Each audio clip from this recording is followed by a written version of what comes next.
পারলেন না শুভেন্দু অধিকারী, হলদিয়া সিপিএমেরই। তাহলে কি লক্ষণ শেঠের পরিণতি হতে চলেছে শুভেন্দু অধিকারীর? একদা দলের সম্পদ লক্ষণ শেঠ 2008-এর পর থেকে কার্যত আলিমুদ্দিনের বোঝা হয়ে দাঁড়িয়েছিলেন। এবার পূর্ব মেদিনীপুরে তৃণমূলের শেষ কথা শুভেন্দু অধিকারী, শিশির অধিকারীর পরিণতিও কি তাই হতে চলেছে? হলদিয়া পুর ভোটের ফল এই প্রশ্নই তুলে দিল। নন্দীগ্রাম পরবর্তী সময় থেকেই পূর্ব মেদিনীপুরে অধিকারী পরিবারের দাপট চরমে। পঞ্চায়েত ভোট, লোকসভা ভোট, সর্বশেষে বিধানসভা ভোটে পূর্ব মেদিনীপুর সিপিএম শূন্য করে দলের মধ্যে নিজের গুরুত্ব এক লাফে অনেকটাই বাড়িয়ে নেন শুভেন্দু অধিকারী।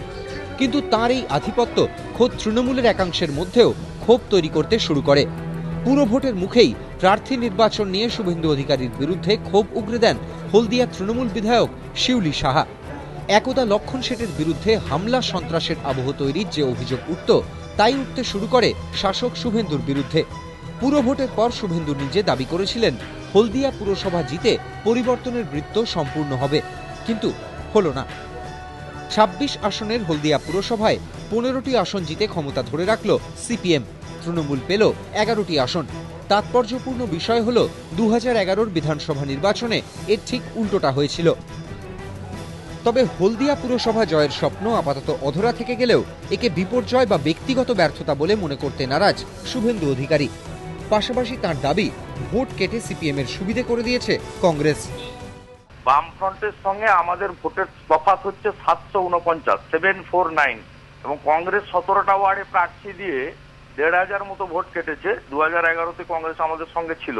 যারা সিপিআইএম প্রার্থীদের জেতানোর ক্ষেত্রে সহযোগীর ভূমিকা করেছেন, কংগ্রেস, বিজেপি বা অন্যরা, সেই সব চিহ্নিত করে আমাদের যা ফাঁক ফোকর আছে সেটা পূরণ করতে হবে। যদিও পরিসংখ্যান কিন্তু শুভেন্দু অধিকারীর দাবিকে সমর্থন করছে না। হলদিয়ায় 17টি ওয়ার্ডে কংগ্রেস প্রার্থী দিয়েছিল। এর প্রত্যেকটিতেই কংগ্রেস যা ভোট পেয়েছে তা তৃণমূলের সঙ্গে যোগ করা হলেও দেখা যাচ্ছে সিপিএম প্রার্থী জিততেন। জোট ছাড়াই 6টির মধ্যে 4টি পুরসভায় জয় নিঃসন্দেহে তৃণমূলের কাছে বড় সাফল্য বলেই মনে করছে রাজনৈতিক মহল। তবে এরই মধ্যে হলদিয়ায় শুভেন্দুর ব্যর্থতা তৃণমূলের কিছুটা উদ্বেগের কারণ হয়ে দাঁড়ালো বলে মনে করছেন রাজনৈতিক পর্যবেক্ষকরা। তাহলে কি হলদিয়া শিল্পাঞ্চলের এই রায় অধিকারী সাম্রাজ্যের পতনের সূচনা? প্রশ্নের উত্তর ভবিষ্যতেই মিলবে। এবিপি আনন্দ।